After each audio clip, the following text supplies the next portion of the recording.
ভাইয়া আজান তো পড়ে গেছে, নামাজে যাইবা না? সপ্তাহে একদিন বন্ধ পাই, সেদিনে কি তুমি আমাকে বিশ্রাম করতে দিবা না? যাও যাও নামাজে যাও। আরে এই সময় বসের ফোন। Hello boss. রাকিব, তুমি কোথায় আছো? তাড়াতাড়ি অফিসে চলে আসো। আচ্ছা ঠিক আছে বস, আমি আসতেছি। এই জিহাদ, এদিকে শুনে যাও। কি হয়েছে ভাই, ডাকছো কেন?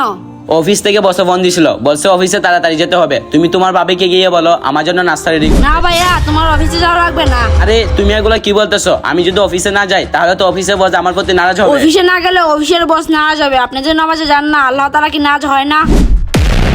সামান্য কিছু টাকার জন্য তোমার বসে গোলামি করতেছো। আগের রাতের জন্য আল্লাহ তাআলা গোলামি করতে পারো না?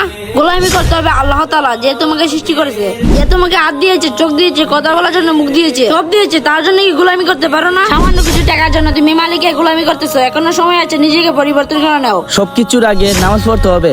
গাইস, কমেন্টে বলে যান নামাজ হলো